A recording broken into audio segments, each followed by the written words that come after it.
Hi, everyone, and welcome back to another episode of Vital Dissent. I'm your host, Patrick McFarlane. This one is episode 243. Show notes may be found at vitaldissent.com/243. And I'm very glad to be joined by Richard Cox on the show. Richard, how's it going? Hi, good. Thanks for having me on, Patrick. Yeah, so you are the co-host with Adam Fitzgerald, who's a favorite guest on this podcast here. And I'm really glad that you had approached me with an email because I had mentioned I was going to do like a deep dive on Kosovo and kind of the history behind Yugoslavia and the breakup of Yugoslavia in the 90s. And you had mentioned that you and Adam had covered this in a series of podcasts maybe a couple of years ago. And I really appreciate you offering to help me tackle this because as we were talking about before we went on the microphone, we went live. You were saying that this is one of the most complicated geopolitical topics to cover. So I really appreciate that. Well, I hope you appreciate it by the end. Not just made a hash of it because it's, I wrote that email in a sense as an opportunity to get back into this study of Yugoslavia. This is a good thing to do because, we picked it up in the series with Adam, which was a Roads to 9/11 series. And I don't know if I knew prior to talking to Adam why Yugoslavia was relevant to 9/11, but that was a chance for me to jump into it 4 years ago then. And I suppose that comes out of something of a childhood curiosity because when I was a boy, the two big interventions were in Iraq, where we're going to liberate the Kuwaitis from the evil Saddam Hussein, and that seemed to make sense. And the other, perhaps even more noble aspiration was to bring peace and harmony to this disintegrating Yugoslavia because there was no oil interest there or anything. There was just nothing in it. And that's what the media told us. There was just nothing in it at all for the West. No self-interest whatsoever. All about helping out those poor, blighted people there. So that led a certain curiosity to me. Okay, well, as I became more interested in maybe a slightly more cynical view of Western foreign policy, what really happened there? What was it all about? Yeah, but before I guess we really dive into the topic, I'll just ask you to, introduce yourself, just kind of a bit of a background, tell the audience who you are and where you're coming from and kind of about your work more generally.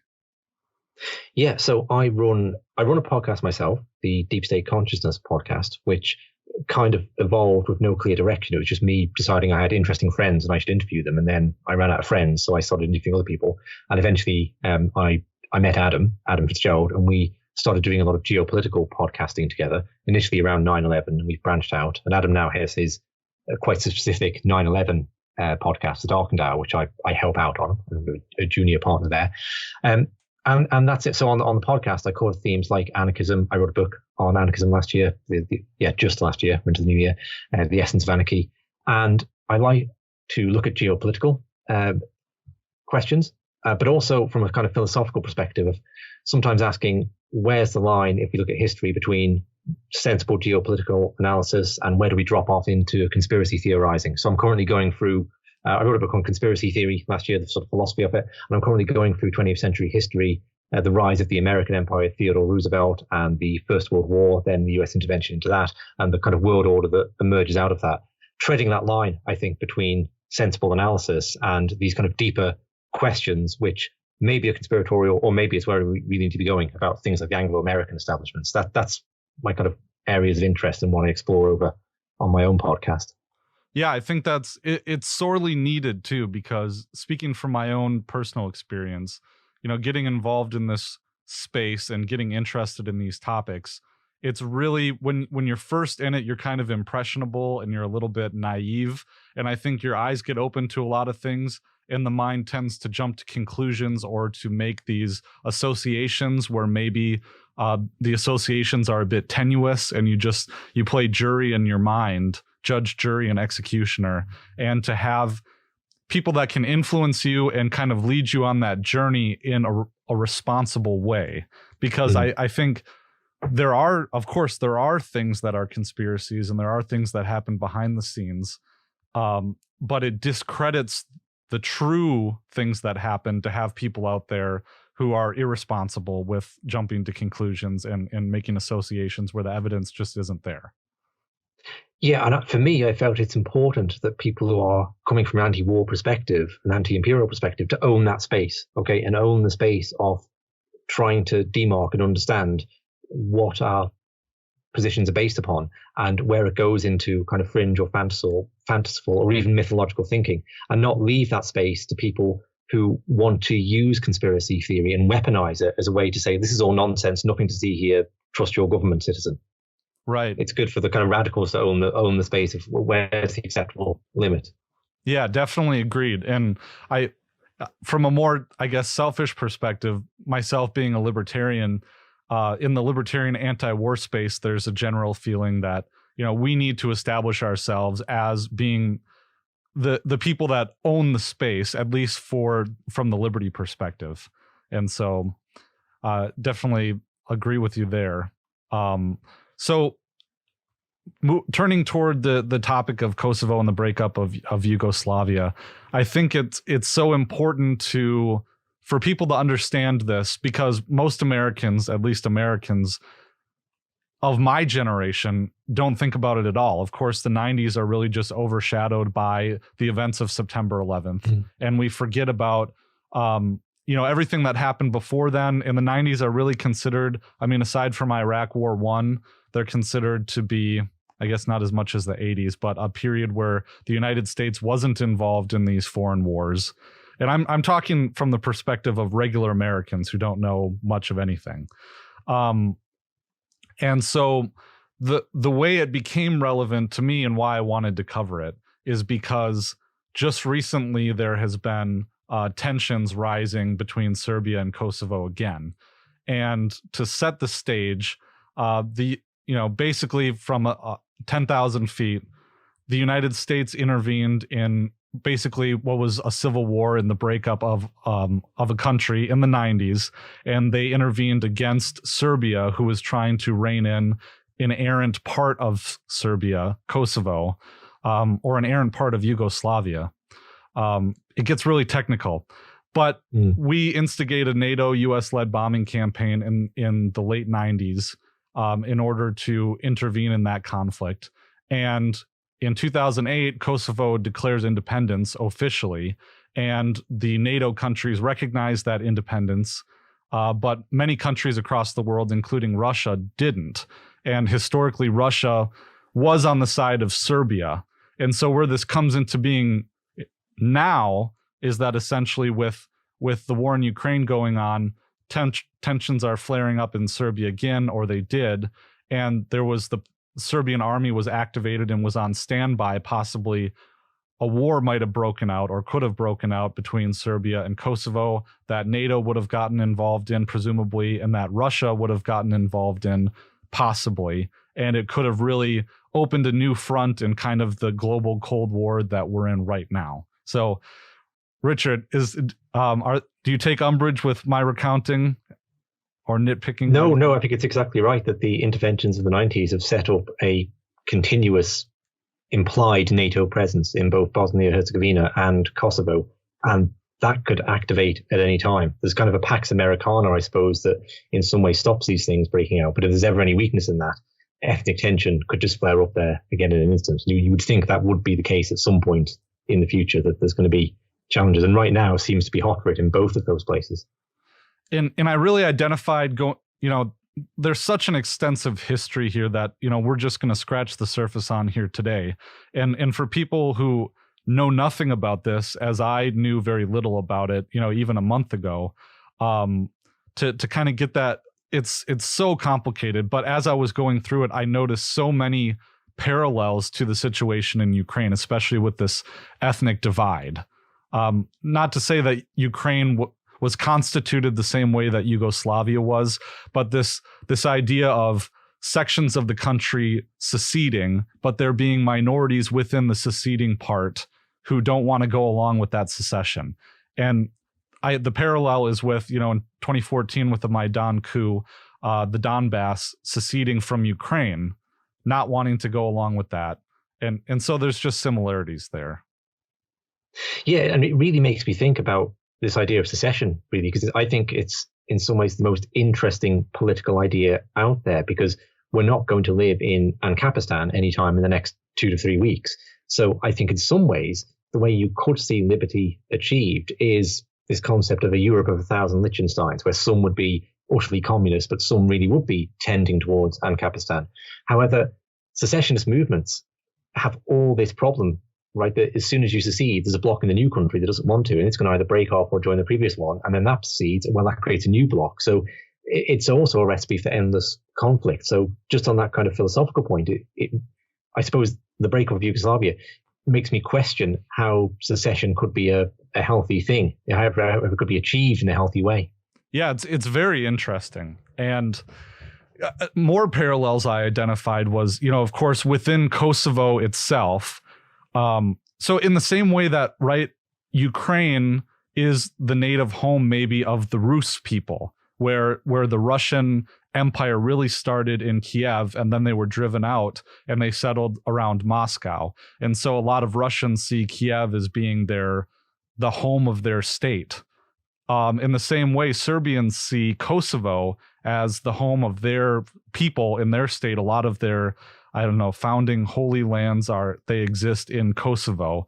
And so when Kosovo was settled and conquered by ethnic Albanian Muslims, there were a lot of there were a lot of Serbians who were still in Kosovo who identified as Serbian and didn't want to go along with the secession.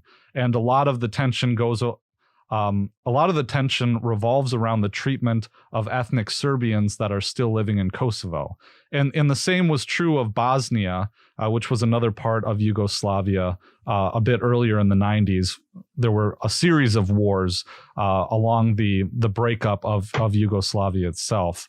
And so I really saw that parallel between the Serbians and Kosovo and the Russians in Kiev and Ukraine.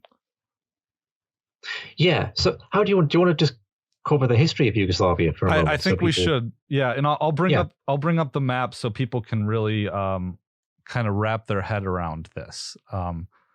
So here we go. I guess let's go back to the formation of Yugoslavia itself. Yeah, the country comes together after the First World War. So you've got the Ottoman Empire, which is on the losing side and retreating out of Europe. And that's been, I think Serbia became independent sometime in the 1870s. And then on the other side, the Austrian Empire collapses, and that leaves Croatia now separate. And the concept behind Yugoslavia is a union of the South Slavic people. And this is an idea that goes back to the 1700s, the idea that we, the South Slavs, are always being pushed around by these big imperial forces, East and West. But if we had a unity, if we could come together as one, we could build something that would stand up to them. And that idea wins out. But there's also, of course, like a separatist nationalist current there of the Croats who want to go their own way, the Slovenians want to go their own way, and maybe think that Yugoslavia is just Serbs' oppression of them now. They're the new masters. So there's that tension inherent within it. And it goes along to the Second World War, where Hitler initially signs a peace agreement with them because he needs to cover his southern flank to go into Russia. And that then falls apart. There's a British-induced coup, and Hitler allies with the nationalist Croats, who engage in massive levels of ethnic cleansing against the Serbs. Hundreds of thousands died. There's a particularly brutal concentration camp there.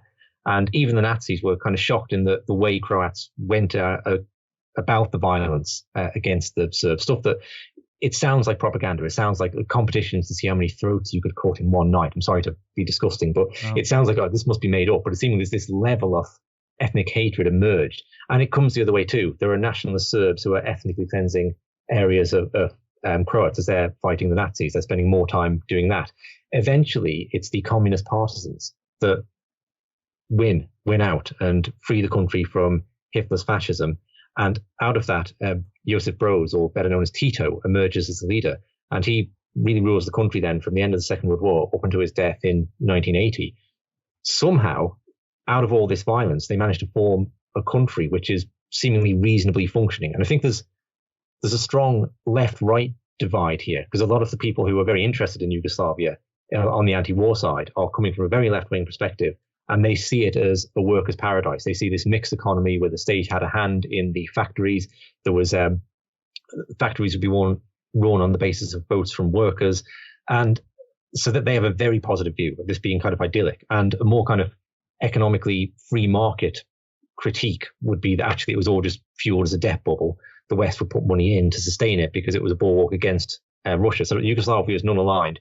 Tito told Stalin to go do one and threatened to have him assassinated when Stalin sent assassins into Belgrade. So he really stood up to Stalin.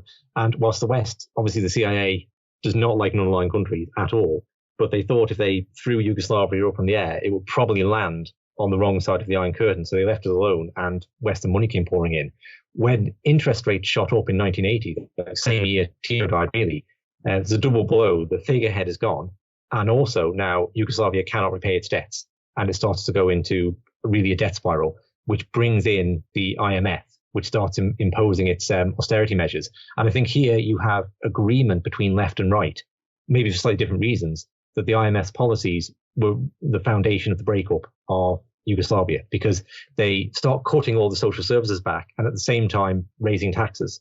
So now, where people used to have a good standard of living, suddenly they start asking questions like, well, why am I a Slovene? Why am I a Croat paying all this money when I don't get my services anymore? And it's going down to the poorer provinces like Kosovo. So you also have politicians then who are trying to make names for themselves. Slobodan Milosevic is amongst them, for really fueling ethnic hatred and using it as a way to step up the political ladder. And you have this rise of nationalist ideology in Croatia and Slovenia, and in Serbia too, I suppose. Here you get a bit of a chicken and egg thing as to who was really the first person to rise the nationalist stakes that set everything else off. And I think people tend to start their Yugoslavia stories depending on who they want to blame. Because if you want to think the Croats are to blame for it all, you say, well, they started arming themselves and tried to secede, and then the Serbs defended themselves. But if you want to think the Serbs, you say, well, the Serbs became belligerent first, and that drove the Croats in that direction. But ultimately, the Croats and the Slovenians secede. Slovenia is ethnically very homogenous, so that went without too much trouble. It's a 10-day war. And Croatia has a huge Serb population. So the Serbs said, well, if you can secede from Yugoslavia, we will secede from Croatia. And then you have a disagreement around, do these nations secede on national borders or on ethnic borders? And there's no obvious answer to that, right? So it leads to just fantastic levels of violence and ethnic cleansing. And that then flows into Bosnia and Herzegovina with similar results. Now, the international angle on this, the sort of anti-imperialist line, would be that the United States is in the background, along with European powers, encouraging this. So the US ambassador to Yugoslavia, Warren Zimmerman, interesting character, he, when the Croatians start importing weapons from Hungary and probably Germany, he suggests that the US government would be very, very unhappy if the Yugoslav central government went in and took the weapons off them. So if you can look at that and say it's fomenting a war, similar in Bosnia, when Alija Izetbegović comes to a peace agreement to divide Bosnia into cantons where people can kind of live peacefully. He then has a meeting. Everyone agrees on this, and he then has Izetbegović is the Muslim leader there. He has a meeting with Warren Zimmerman. He walks out of the meeting and says the deal's off. And it was indicated to him that if he just declared independence and tried to take over, he would get support from the US in some way, which they did by allowing the Mujahideen to come in. They used this is where it links into 9/11, because some of the players there were in Yugoslavia at the time. So the CIA and the Pentagon start facilitating the importation of radical Islamists into Bosnia then, and start training and funding them, and they act as like shock troops. Then it's on. It's full blown civil war now as the country breaks up. Yeah, and there's a whole lot to unpack there, and I think you did a great job summing up, 6 or 7 decades of history here. But it's to go back to like the kind of where Russia ties into this, after World War II, that you have these communist partisans really being the force that defeats and expels the Nazis. But the other connection here to where Russia comes into it is that the Russian people are Slavic as well. And I mean, is it fair to say that they see the Southern Slavs as being brothers in a way? Historically, I think there's a certain internal pressure in Russia to look after the Southern Slavs. And you take this back to the First World War, that it starts off because of the assassination of Archduke Franz Ferdinand in Bosnia. Austria are very unhappy with the way the Serbians are examining the issue, and they don't think they're going to get much justice there. So they want to go in and take over the police investigation. And Russia say, "Oh, we are the defenders of the Serbs, so we can't allow this at all." So they very, very cynically, I think, come to the Serbs' aid at that point, because they know it's going to spark a wider war, and that they're going for the for the Straits by Turkey there, so they can get access to the Black Sea. But yeah, cynically and also probably uncynically, yeah, the Russians do see themselves as the defenders of the Slavic people, being Slavs themselves. Yeah. Now, the Croat, is it fair to say, and I hope I'm not putting you on the spot, but is it fair to say that the Slovenes, the Croats, and the Serbs are all Slavs? Yeah, they are. And, and then the Bosnians and the Albanians are more Muslims. The Bosnians are Muslims, but they're Muslim Slavs. So I think that a lot of the Muslims in Bosnia are actually Serbs. So, and this is where it gets complicated. So the Croats are Catholics. Okay. And the Catholic Church was like really backing their genocide in the 1940s. That's another factor. Right. The Serbs are Eastern Orthodox, and a lot of the Bosnians are Muslims, but they are converts to Islam. So they're European Muslims, essentially. They're converts, because when the Ottoman Empire went in, it was easier to be a Muslim, essentially. So that's the breakup. But it gets more complicated, because at some point Muslim became considered to be an ethnic group, just to balance up the tables in there. So that's there's ethnicities and also a religion that is considered an ethnic group. Yeah. And where this ties back into the 1500s, and we'll just go there briefly, is that there was a great battle that took place in Kosovo between the Serbians and the Albanian Muslims. Is that correct to say? Yeah, Ottoman Empire came in 1389, and Kosovo it literally means in the Slavic language, the field of the black birds, and that's like a big thing in Serbian identity, that they had, even though they lost, that they made this heroic stand against the mighty Ottoman Empire in Kosovo. And yeah, as you say, it's like their cultural homeland, with all the monasteries that go back to the Middle Ages and that kind of thing. So they were very attached to it. But also there was just a rising Albanian population there. So the demographic shifted throughout the 20th century there. I guess for Americans to visualize this battle, the Field of Blackbirds happened. It was like the Alamo, kind of like that. And the Alamo times, I don't know, 3,000 for these people, for the Serbians. And another thing that flared up tensions and has in the last few decades, and one thing that, of course, Justin Raimondo wrote extensively about this conflict in the 90s, and I'll include a link. If you go to his archives at AntiWar.com, you can see what he called to be his war journal. Let's see here. And so all of his works from that time are linked here. And I'll include a link. It's not a straightforward link. It's like antiwar.com/Justin/JustinArchives.html. And so if you go back, you can read, all of his almost daily columns from that time chronicling the NATO intervention. And so another thing I wanted to tie in more personally for this audience, and for me being the Justin Raimondo Fellow at the Libertarian Institute, was the birth of AntiWar.com really happening during this intervention and the coverage. And if you go back and listen to the interview that I did with Eric Garris, you'll hear how intimate and integral the NATO intervention in Kosovo was to the founding of AntiWar.com. And so I was writing a piece, and I'm still trying to write a piece, where it said, like, basically the title of the piece is, Justin had a piece before he died, and a few months before he died, called "In the Beginning There Was Kosovo."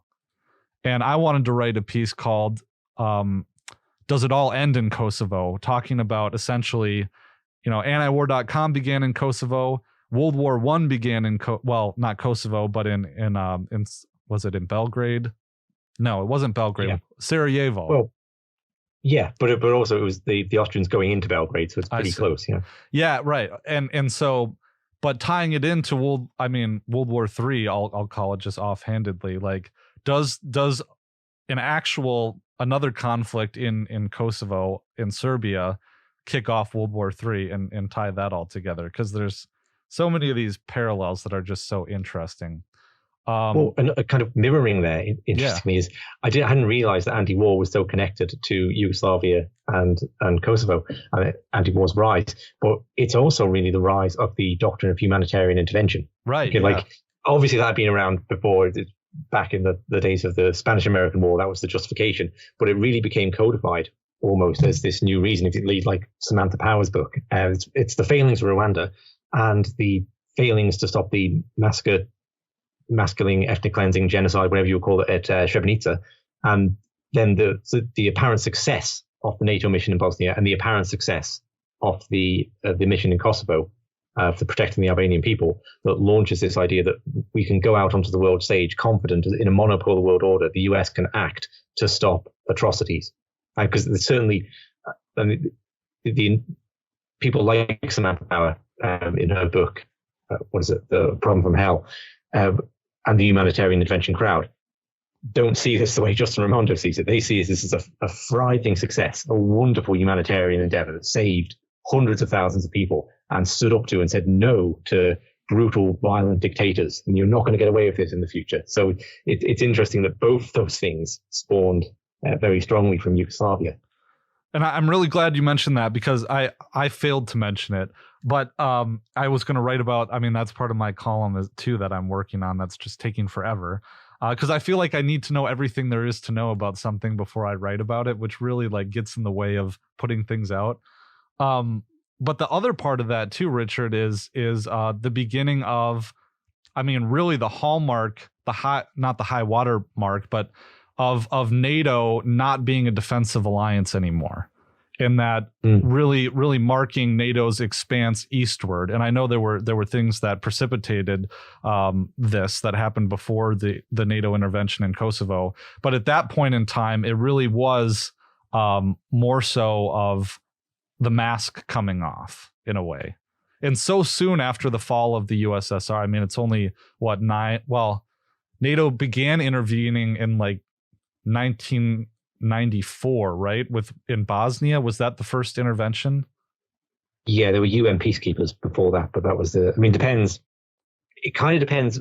Officially, yes, but the CIA and the Pentagon were shipping the radical Islamists in for that, and they were making sure the Croatians were well supplied as well. There was more than, I think, the Europeans that supplying the Croatians, but the US Army then got involved in training them for this Operation Storm, where they would ethnically cleanse Croatia of Serbs. So there was covertly, they were involved all along. And of course, if you want to go back a bit further, you could say that the whole thing's a planned takedown. So you take out all the state-run apparatus of the economy, and Western firms can go in and buy it up for pennies on the dollar then. So yeah, it's hard to put an exact start point, but yeah, officially, that's right, yeah. No, I think that's great. And so then going back to, so I read, was it To Kill a Nation, that one of the book suggestions that you gave to me. I only made it about halfway through before, we had our record time. But it seems like, at least from the other perspective, and the author, I believe, of that book he's a professor in the United States, but I think he has more of a take on, or there was another documentary that you suggested to me too that I watched. Probably Weight of Chains. Yes. Yeah. And that seemed like, it was actually made by a Serb. And so there's this huge demonization in the West of the Serbs, especially in that conflict, as being the only perpetrators of ethnic cleansing. And I'm not saying that everything that happened there was, all hunky dory, but it does seem like a lot of the Serbian atrocities were put out of context, either or lied about or exaggerated. And again, I'm not saying that nothing bad happened, but there were all sides that were committing atrocities in this conflict. But did you want to add anything to that? Yeah, to me, this is the most difficult area of it. When I look, I tend to think that the complaints about the Serbs are probably more true in terms of, I know the people back 20 years ago, perhaps quite rightly, questioned the numbers at Srebrenica, where the Serbs are meant to have killed 8,000. I could be dead wrong about this, and maybe one of your audience members will tell me why, but I tend to think the further investigations and DNA testing has indicated that there was kind of a high body count there, and the Serbs did go wild. And that would be in keeping with, Yugoslav history and in general what was going on. It is certainly the case that Croats engaged in massive levels of ethnic cleansing too. 200,000 Serbs were driven out of Croatia. And there's a lot of obfuscation around this, right? Like the Croats would say, well, we didn't drive those people out. The Serb military told them to go.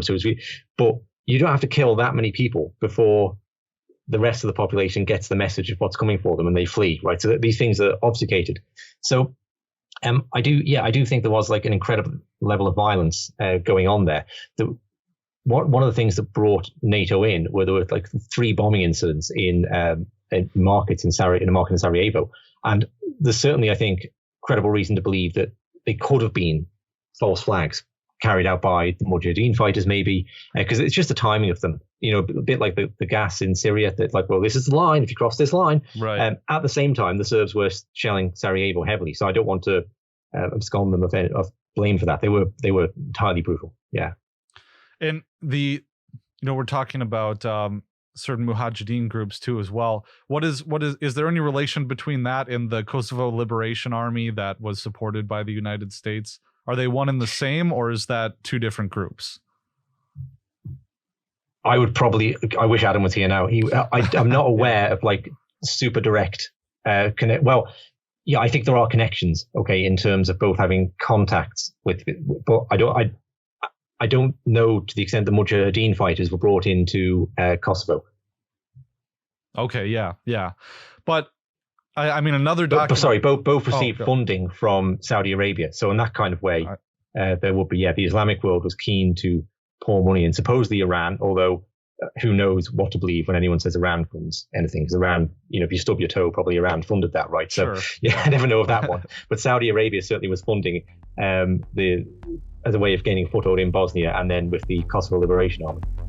Welcome to the portion of the show where I tell you how you can help support this content. The best way to do that, guys, is to go to libertyweekly.club. Yes, I haven't changed the URL yet, but this is my membership website that also functions as a newsletter. So if you go to that website, libertyweekly.club, hit the subscribe button in the upper right-hand corner, and you can subscribe for the free newsletter, and I send out a lot of free content. However, there is a section in those free emails that is premium, and that premium section includes early access to my episodes, access to bonus episodes, and preprints of my articles before they're published at the Libertarian Institute or other outlets. So again, go to the website, hit subscribe in the top right-hand corner, and sign up for that email list. You go through the page here and you can see all the content that I've set out in the past. There's a whole bunch of it, guys, and you get access to those previous emails that have gone out as well. Another way to help support me is to go to vitaldescent.com/stitchfix and sign up through my link there. You'll get $25 off your first order, and I will also get a $25 credit. Guys, I use this to buy my wardrobe. I'm a father of 2. I have my own business. I do this, and I don't have time to go shopping. Can't haul the wife and kids around to have a leisurely shop for myself to pick these clothes. So what Stitch Fix does is that they pick the clothes for you. They send them to you in fixes, and it's really awesome stuff. These are all the pieces that I personally have bought myself. There's a lot of work stuff in there, but there's also casual stuff. I got an awesome plaid shirt that's in there, a flannel, really love that. I got this really cool sweatshirt. I got these awesome boots and a nice windbreaker, really good stuff. So go on over to vitaldescent.com/stitchfix. You can also get Vital Descent, really hard not to say Liberty Weekly, Vital Descent merchandise with the cool, awesome new logo from Mises Pieces. You can get all these kinds of things, all this merch. You got coffee cups, pint glasses, sweatshirts, premium t-shirts, premium sweatshirts, all that good stuff there at vitaldescent.com/merch. Also, guys, I started a TikTok channel, and I think that'll be really cool, trying to get more eyeballs on this content and more views. You can see it's already garnering a bunch of views, where I do anti-war cartoon reviews and a lot of cool stuff there. So vitaldescent.com/TikTok is where you can find me. My handle is at @PatMcFarlane_, the same as my Twitter handle. Okay, guys, that's about it. Check out those things. Please help support this content. Help me pay my producer and make the show better for you guys. Thanks. One of the other documentaries that I've attempted to watch it maybe 16 times. It's called, I think it's called Kosovo, the Chronology of Genocide. And it has interviews with a whole bunch of figures, Milosevic and Bill Clinton and Madeleine Albright and some Russian officials as well. And then there was, I'm forgetting his name. I think he was an undersecretary who who had his picture taken with the KLA very kind of earlier on in the 90s, and it was a big controversy because at that point it was just a blatant representation that the US was involved in the KLA. And at that time they hadn't undergone their transformation from their transformation to like a real legitimate military force, at least in the eyes of the West. But the other part I heard, in terms of these crimes against, I don't know if you could call them, these atrocities that took place, Milosevic would say, well, it wasn't the Serbian military that did that. It was groups, unofficial like groups beyond my control of just third-party actors. Have you heard that? Yeah, I have. Again, like the audience might correct me because I think the hardest thing of this whole thing is attributing atrocities. Okay, right. Certainly can't say that. Oh, okay, on the military, yeah, but they were there were Serb nationalist groups, certainly, but they were working hand in hand with the military, and I as far as whether the Serb military were acting brutally in both Bosnia and Kosovo. It might be that the ultra Serb nationalists were the worst of the worst for committing atrocities. So I tend not to like attempt to downplay the level of Serb committed atrocities, because it's almost like, well, what if they were that high? Would that then justify a US intervention? But what you don't hear on probably like documentaries you heard, or certainly from Bill Clinton or Madeleine Albright or the proponents of the humanitarian intervention, is the extent to which the US is fanning the flames in Bosnia by telling Igor Begovic to not sign up for the cantonization treaty, the Treaty of Lisbon, or then flying in the Mujahideen. And also there's this massive prepping and training and supplying of the KLA, who were a criminal organization, at least into the late 80s. So suddenly they're not anymore. Suddenly they're freedom fighters. And so their policy was to go in and shoot police officers and cause chaos in Kosovo to provoke a response then against the civilian population from the Serb army. And that seemed to work quite effectively. They seemed good at provoking those kind of responses, and which would result in massacres then. The difficulty of talking about Serb ethnic cleansing in Kosovo, and was there this plan to drive all the Albanian Kosovars out? A lot of it was based on a document that seems to have been forged called Operation Horseshoe, which the German intelligence agency got from the Bulgarians. And you'll hear a lot of like pro-NATO people, pro-intervention people talking about this entirely uncritically, as if they uncovered the secret document. It was called Horseshoe because the Serb forces would surround the Albanians like a horseshoe and drive them out. That seems to be a forgery. Okay, there's certainly no proof that was true. What happened was when the airstrike started after the Ramburi agreements, should probably talk about them, that allowed for a greater level of ethnic cleansing of Serbia of Kosovo by the Serbian forces then. Again, there's muddy water, because if there's airstrikes falling on you, you're going to flee anyway. And the NATO did kill Albanians by airstriking them. So that would be one reason to get out. There's like a similar number of people fled from Belgrade because of the airstrikes there.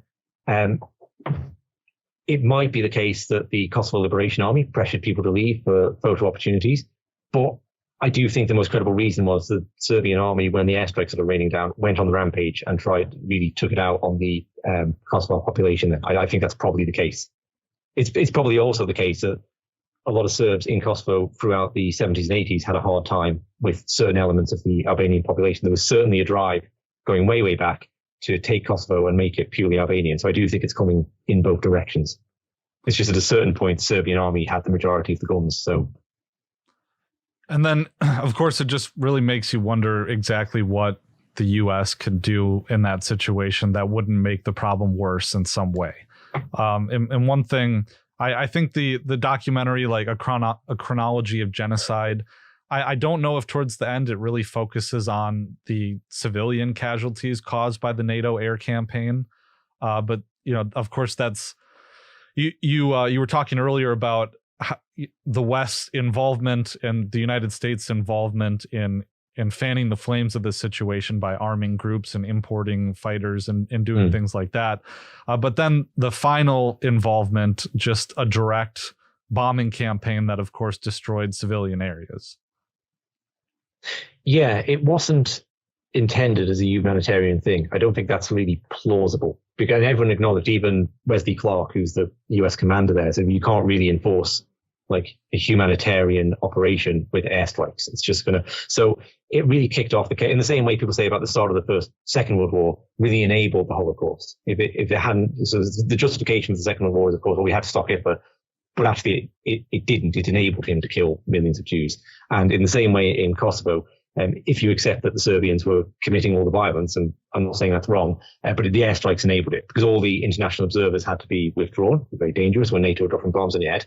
So that enabled the justification from the case someone like Samantha Power, the great humanitarian interventionist, would make, is that the Serbs were slowly ethnically cleansing Kosovo. And if we hadn't intervened, they would have got there in the end and they would have killed 100,000 and driven out hundreds of thousands. So in that way, it's justified. That's pretty tenuous.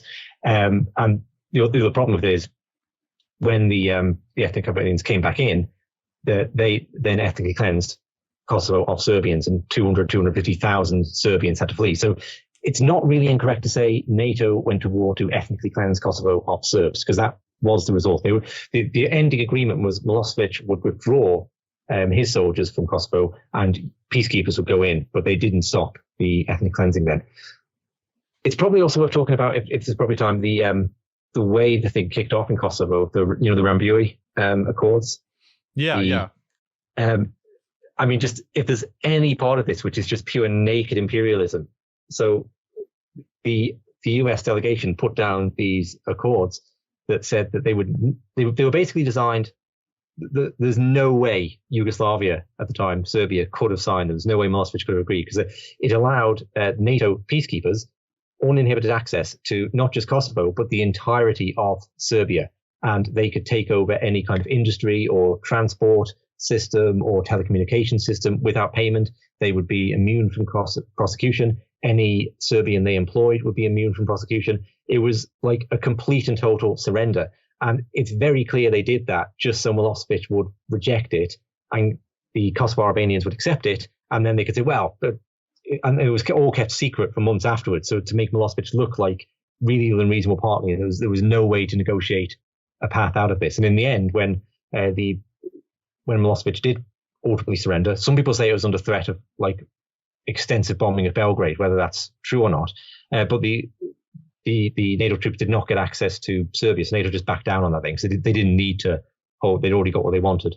So yeah, really, if there's one part of this which is pure naked imperialism, that would be it, where the mask slips, if you like, and you can say, oh, okay, this has been the game all along. Yeah, and I mean, we have echoes of this happening right now.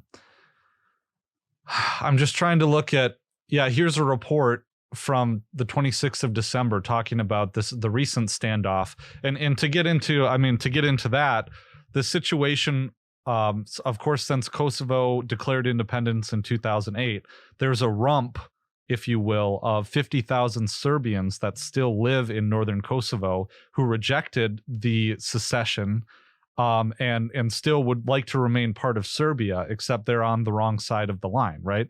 And so since 2008, the Kosovo government has been trying to basically exercise its not territorial integrity per se, but to exercise its dominion over the land that it claims and the people that it claims to be part of Kosovo, and including these 50,000 Serbians. So what the biggest fight has been, that the Kosovar government is trying to force these 50,000 Kosovar Serbians, to adopt driver's licenses and license plates that are Kosovar and not Serbian. And so there's been a big fight about this.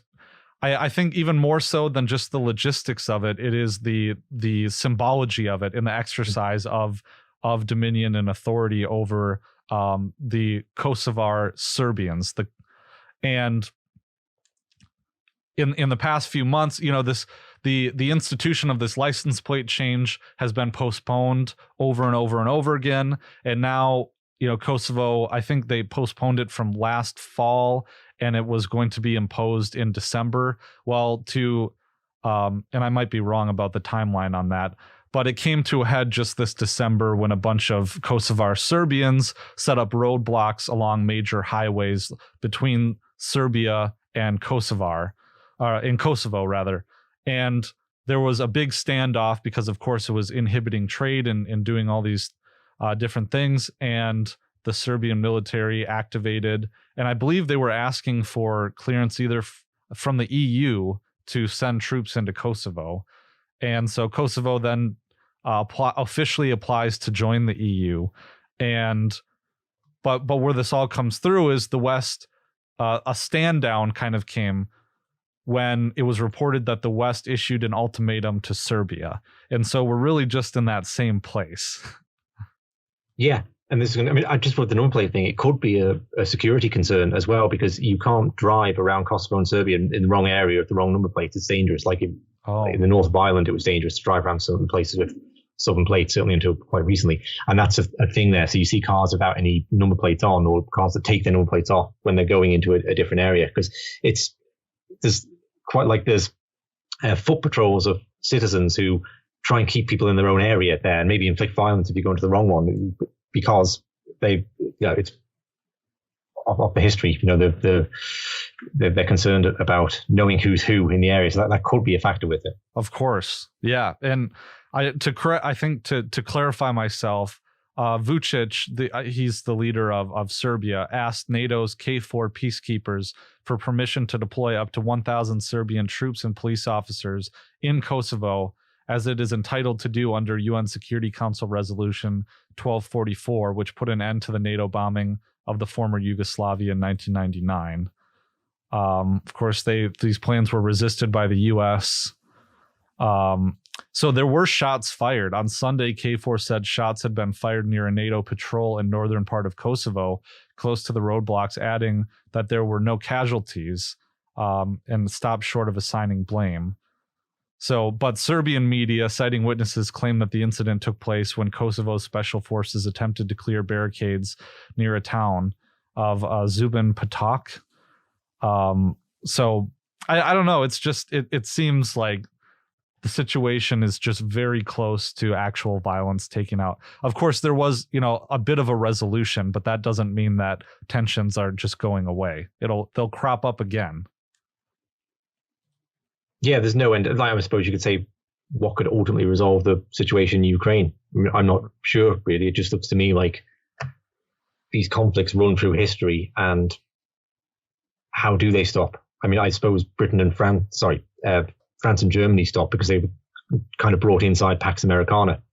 So yeah, it would become like two counties fighting now. But every time you bring countries inside the empire, you create another boundary of outsideness. And we're seeing that now. So Yugoslavia was the boundary, and there's been something of a peace there for 20 years because it was brought inside. But now Ukraine is a new boundary. So there's an attempt to bring that inside, and that instantly creates a tension when it's pulled in both directions. So yeah, to me, it doesn't look like there's a solution that's going to emerge for this anytime soon. Yeah, and then even so, in Ukraine and the Russian invasion of Ukraine, there's so many people asking, what is the end game? What does the end game look like? And if neither side can be defeated, basically, because what's going to happen then? Yeah, well, that's the parallel with Bosnia, right? The US offered all this support to Bosnia, and the victims of that were through the Muslim government of Bosnia, Izetbegovic, and the victims of that were the Muslim people then, because when you put the backing of a superpower, you can just carry on and on and on. And that's like the case in Ukraine, of course. It would be thought to the last Ukrainian. Yeah. And so one thing that was that stuck out to me in To Kill a Nation was the author was talking about how even humanitarian interventionists admit that Yugoslavia did exist in a state of relative ethnic harmony. Now, I know there's a big thing about Tito's reign where he did suppress nationalist sentiment because he basically governed in a feeling of Southern Slav brotherhood, right? But when nationalist elements popped up, he would squash them. but there does seem to be, a lot of nostalgia for the times of Tito, I guess because things were going well. But then at the same time, it did seem like, there's an argument to be made that this ethnic tension is the fault of intervention, or at very least the fault of, the debt enslavement of the country by Western powers. Yeah, I think there's general agreement that accentuated it. Additionally, the CIA kept a relationship with nationalist Croats throughout the Cold War. The idea being, we want Yugoslavia to stay together. However, if it goes behind the Iron Curtain at any point after Tito dies or whatever, then we have the hardcore nationalist Ustasha to call upon to disrupt and break up the country. Yeah. It's similar. It's kind of a Gladio operation, like they maintained connections with the fascists in Italy in case Italy ever went communist. So they had that as an option. And it's not a coincidence that Yugoslavia broke down at the exact moment it being unified, stopped being useful to the American empire. So those people were probably called upon at that point then to enact the breakdown. And it's just interesting, I wouldn't call myself, of course, I wouldn't call myself an expert of all these different, I don't know if you want to call them proxy kind of battles where, but you see the same formula play out across country and by country and country that the US is involved in, that you have these sleeper agents, or at least the United States allying with these certain factions within a country meant to destabilize that country, or to act as sleepers in the event that we can call upon them when needed. I can think of, you mentioned Gladio, and then there's Ukraine, but we see it here in Bosnia, and then we see it again. Just all over the place, but specifically I've studied the Uyghurs and ETIM in Xinjiang and in Afghanistan a little bit too. But there's so many, pick your country. I wish I knew more about South America and Central America, those interventions too, because I'm sure those fingerprints are all over the place. Yeah, well, there is a Yugoslavia connection actually. The man the US sent in as head of the peace monitors in Kosovo was a William Walker, who was a veteran of El Salvador, where so yeah, I shouldn't laugh, but after the Rachat massacre, Walker talked about, I've seen terrible violence in Central America, but this is just off scale. So you've seen terrible violence because you were the one supporting it there. You were supporting the El Salvadorian government against the rebels and supporting the Nicaraguan Contras. You worked in Honduras and El Salvador supporting that. So they brought a veteran in off the pacification campaigns in Central America to run the show in Kosovo then. And it seems like there's always this element of, I don't know, depending on which side the United States supports, we're only supposed to care about one side and it seems like lately, at least with Ukraine, we only care because it's a white population, right? But I'm just trying to think too that doesn't stand up either, because I would assume that the Muslim Albanians are not white, right? Or maybe I'm ignorant. I don't know. No, they are fairly white. Yeah. Are they? Okay. Because I'm not entirely sure where. I think ethnically they are European going way back, and they imported the Islam from the Ottoman Empire there, and certainly true of the Bosnians. They are very very European looking people. Where I think the white thing falls down, I think it's definitely there to a degree, right? That in some ways we're hardwired to feel compassion for people who seem more similar to us for all sorts of evolutionary and group psychological reasons, but nobody cared about the people in eastern Ukraine prior to the Russian invasion. Like the fact that 14,000 of them had died since 2014, they were all white, right? And nobody cares. So the idea that your race is something going to buy you protection from empire or buy you some extra sympathies, it's not true. Yeah. And it is interesting. Like I'm not someone who really fixates on race, because like going through my liberal arts education at the University of Minnesota, it's like it seems like they always try to give you a Marxian analysis of everything. Like, well, let's divide this piece and look at it from a gender, lens, or a class lens, or a racial lens, or something like that.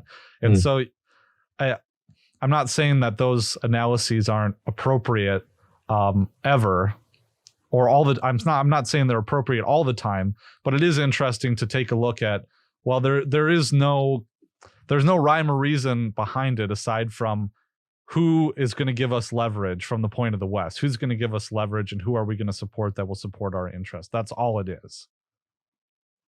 Yeah, and historically, other races have been made into kind of white men when they've wanted to be brought on board. So the Tutsi, when which one was it, the Belgians or the Germans supporting them, was the Germans supporting them. They elevated them to the level of white people in Rwanda. So they I see, yeah. And the Japanese were called honorary Aryans when Theodore Roosevelt favored them and wanted to use them as a proxy force to move into China.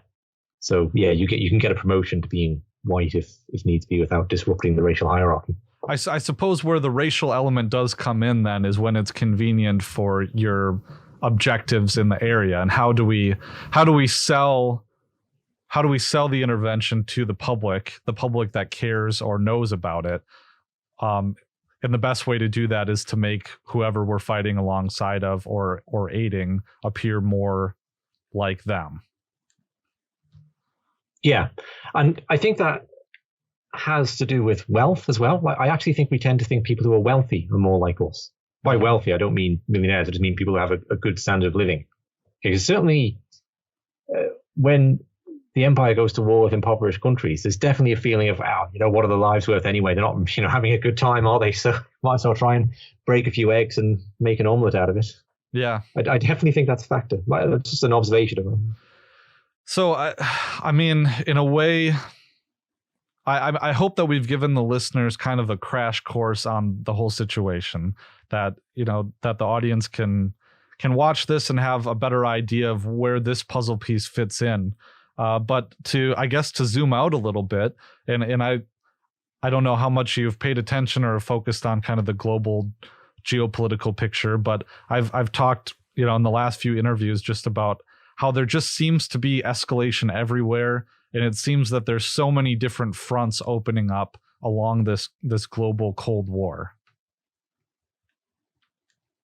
Yeah, well, I mean, it's a bit too big a question for me in some ways, but I suppose you see the reassertion of Russia and China as a rising world power, and then you're seeing that period of a monopolar world order kind of slipping away, and that's giving rise to all sorts of tension. I would suggest that's the overarching narrative. Yeah. That's kind of been my thought too. I mean, focusing on, of course, there's the situation in Ukraine. I mean, it was Ukraine and then China. Well, Iran was always there. But it was those three. And then now it just seems like this could be another front or flashpoint that's opening up. And with everything you see, Finland and Sweden, their bids to join NATO extends the front by literally thousands of miles. I don't know. It's an interesting time to live in.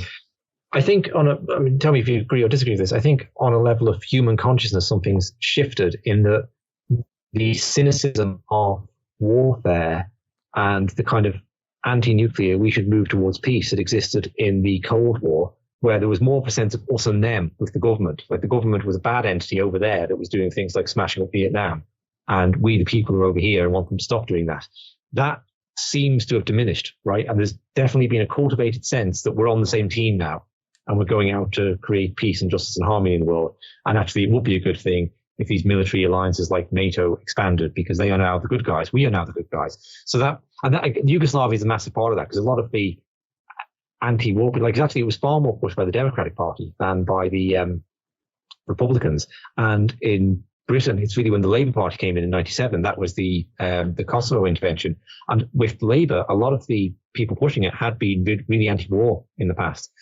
Elements of the Green Party were won over in Germany. So to me, this is this fascinating thing of the impulse towards anti-war, the thing that makes you put down the sword, this desire that recognition, say, that we should actually have enough caring for people who are far away and look different from us, not to go and kill them and take their stuff, which is, maybe that's not an idea that has always been through human history. I don't think chimpanzees necessarily have that kind of moral dilemma when they're going off and having wars with all the little tribes of chimps. But we have that in some way, and it comes through in all sorts of religious sentiment and like brothers in Christ, or all the kinds of moral philosophy of humans having innate rights. And that at some point then, this wonderful impulse turns toxic, and it makes us pick the sword back up. And now we're going to go on a crusade again. And of course, the imperialists, we're arm in arm now. So that the anti-war people are in some sense co-opted by an extension of their own ideology. And that I find that kind of fascinating. And Yugoslavia is really the big turning point in that, for coming out of the Cold War and needing a new justification for war that isn't based on fighting the Soviets and national security.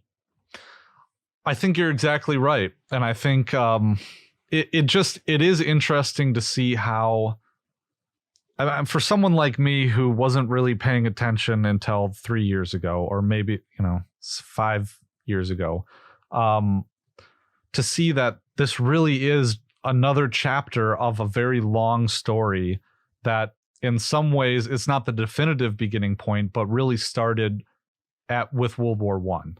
And now it's just a continuation. And the one thing that, if you read Justin Raimondo's piece in the beginning, there was Kosovo. What he was writing against then was this new World War, this new Cold War with Russia. Really a continuation of the recreating. The enemy was killed dead with the end of the USSR, but now we've reanimated and recreated it because we need an enemy, and it's going forward towards this World War III. And there's a real thing that you touched on there with the kind of a co-opting of those anti-war forces, right? Because anecdotally speaking, I had this thoroughly enjoyable conversation with a high school friend of mine's dad. We went over, he's got like a bar. My friend has a bar in his backyard. This happened this summer. And so we all go and hang out there on Friday nights. And one night his dad came over, and of course we started talking politics and about the war. And he's more of like, and he's a punk rocker from the 70s, like loves the Ramones, hung out with the Ramones on a tour bus and stuff like that.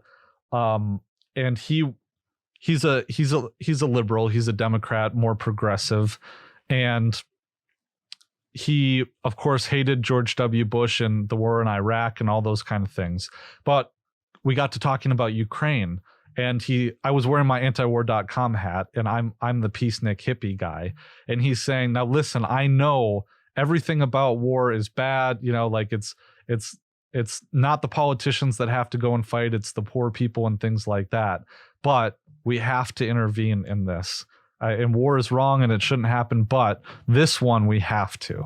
And that's always the line, I'm not trying to rag on him, by the way. It was a really good conversation, even though we disagreed. But yeah, and I think it has shocked people in Europe, because there's almost this sense in Europe of it being a little fortress, where we have pushed violence to the outside now, and we've gotten over our history. So I think it affronts that sense people have, like Putin's ruined that. He smashed up Europe. Right. And yeah, we do have this. There is something that I think overwhelms our rational impulse, and it just goes into something very instinctual and tribal about, I am being threatened with violence now, even though it's like thousands of miles away. Like I'm being, so I know that every other war has been wrong, but this one, I'm actually not running on my rational analysis. I'm running on my tribal instinct to pick up a spear and defend. And that's because there is this reversion back to that, and that's how war is able to reinvent itself, even amongst people who are cynical about all the other wars. Right. Yeah. And I think it's quite right what you say about James Corbett on his World War One documentary, put it quite poetically, we are living in the smouldering crater of World War One. And I think that's quite true. It does seem like this point around which history pivots, and where there was a real choice, right? That didn't have to happen. Britain didn't have to get involved. Russia didn't have to mobilize. The whole thing could have just not happened, and we'd be living in a completely different world. But it set off forces with ultimately the Nazis and then the Soviet Russia, that by the time that wound down, you could say World War One really ended in the 90s with the fall of the Berlin Wall, but there's been such huge juggernauts of military industrial complexes grown up through, if you think about it that way, like what would that be? A nearly 80-year war. Now it's unstoppable. Now this juggernaut, we can't go back to the world of the late 19th or the mid 18th and 19th century of like where classical liberalism was on the ascendancy. We've created a monster. it really is just a giant tragedy. I mean, and Justin talking about how this is predicting, this new Cold War with Russia and China, and doing it at the end of the 90s as he was, and saying that this ultimate final clash is the thing that AntiWar.com was started to prevent. And now you get the sense of fate in history, and I get goosebumps when I think about it, how this is that final moment, or at least we're flirting with it. It feels like it, it's just incredible. And another thing I wanted to mention too, that you kind of keyed on, was this new arms race that's happening. And we see nations like Japan being basically turned into an extension of the U.S. military itself. I mean, when Japan is rearmoring, and that in a sense is being celebrated by the United States, you have to know that something is really, the United States took over Japan essentially and imposed a constitution on it. And it was written in the constitution that Japan cannot have an aggressive military force, or basically much of a military force at all. And now we're just discarding that. And I think that very fact should be alarming to everyone. It's actually always been a bit of a myth about Japan not having a military. I didn't know this until I researched Japan for a series I was doing, looking at the origins of the US empire. And what I was looking at really was how Theodore Roosevelt co-opted Japan to encourage them to be an empire in the Far East. Or maybe you consider them West, I don't know. But so using them as a proxy force to stop Russian intervention into China. And that's what the Russo-Japanese War was about. So the British allied with Japan too. And that was really breaking a precedent in Britain at the time, because they didn't like entangling alliances. And for the US, it was impossible. So to go before Congress and suggest an entangling alliance at that point. So Theodore Roosevelt engaged in secret diplomacy, because the big prize is always China. It's always the Chinese markets. And they'd taken the Philippines with the idea of controlling the sea lanes out to China. And Japan was going to be the proxy force that kept the Russians out. And then Japan got above itself and thought that they were going to be a real empire in the Far East. And that then comes into the Second World War, when they had to be disciplined. And then they went back to being kind of an ally. But the actual thing Japan does is it spends 1% of its GDP. It was limited to 1% of its GDP on the military, but 1% of the Japanese GDP is a really big number, because they're very economically successful. And it still puts them inside having one of the top 10 biggest militaries in the world. And they do a lot of euphemisms. So they won't have tanks. They'll have armored personnel vehicles with gun mounted on it or something. They have a lot of euphemisms to cover up for. There is definitely a reluctance in the Japanese population to engage in warfare, but they do have always had a more substantial military than it's been credited for.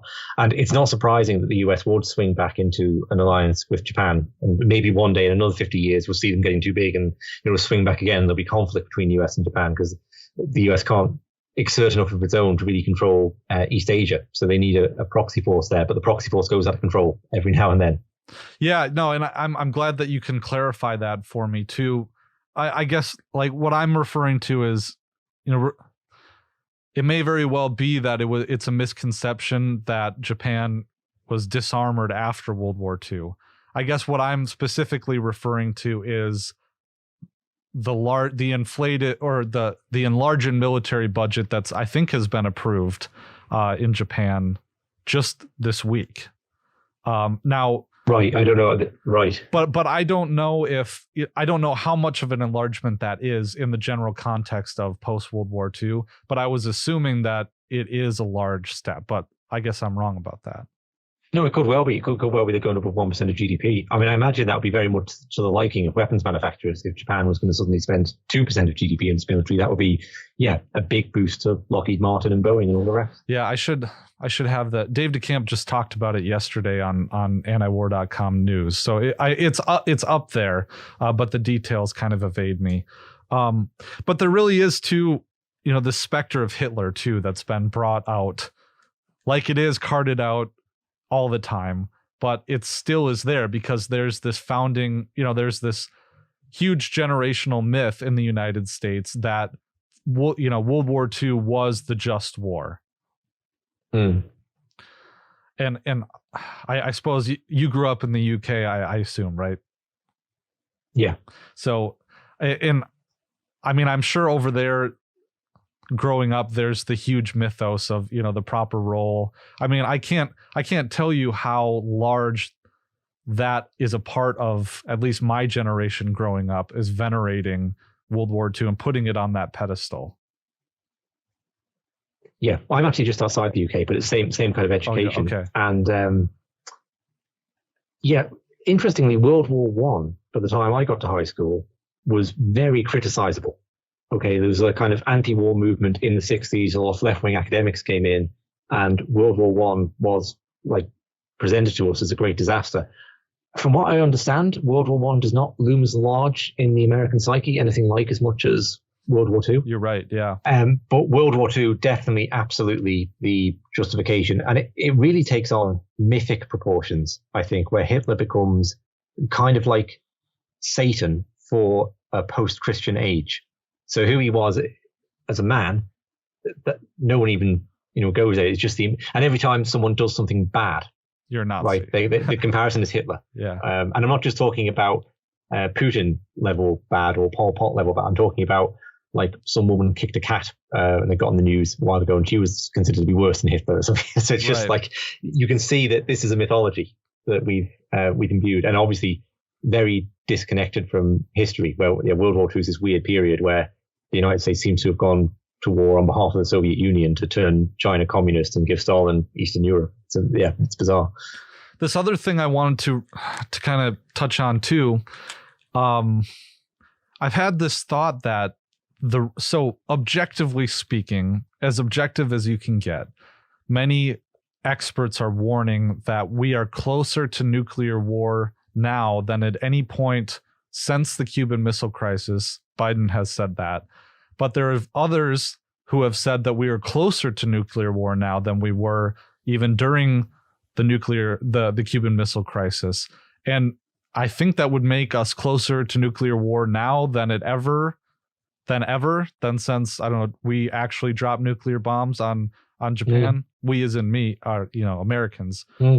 But there's this general sense, right, that there's just a lack of consciousness and awareness among the general American population, and maybe you can give your side of it, that we're that close. And one of the things is my grandfather was part of the National Guard in the Civil Defense Force in the United States.